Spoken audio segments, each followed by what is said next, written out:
अरे भैया सुनी है का खेसारी भैया के टीम से बहुत सारा लोग के हटा दिलकई ह।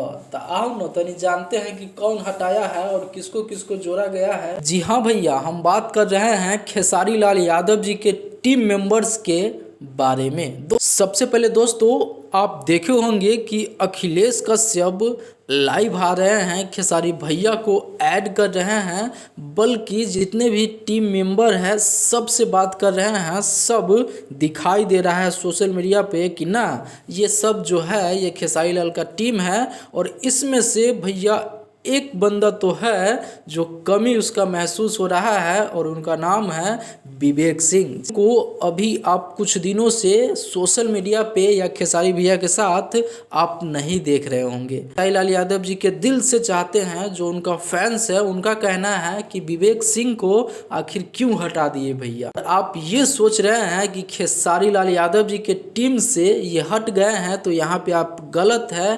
टीम से हटाए नहीं है, बल्कि खेसारी लाल यादव जी के पास दो मैनेजर है, जो दोनों मैनेजर काम संभालता है। एक सोनू पांडे हो गया और एक विवेक सिंह हो गया, जो दोनों खेसारी लाल यादव जी का काम संभालते हैं। दोस्तों, बात करें कि आखिर विवेक सिंह को हटाया नहीं है खेसारी लाल यादव, तो आखिर वो गया कहाँ। विवेक सिंह अपना काम कर रहे हैं और अपना घर बनवा रहे हैं बनारस में। तो ये वीडियो से आप ये तो समझ ही गए होंगे कि खेसारी लाल यादव जी अपने मैनेजर को यानी विवेक सिंह को हटाया नहीं है, बल्कि वो अभी अपना काम करवा रहे हैं, घर बनवा रहे हैं बनारस में। उसी में वो अपना बिजी है, मस्त है, व्यस्त है। और जैसे ही खेसारी लाल यादव जी का काम आता है, काम बढ़ता है, वो फिर से इस टीम में नजर आएंगे और फिर से सब लोग दिखेंगे एक साथ। चलिए फिर मिलते हैं अगले बड़ा वीडियो के साथ। तब तक के लिए मैं सोनू, आप सभी को नमस्कार।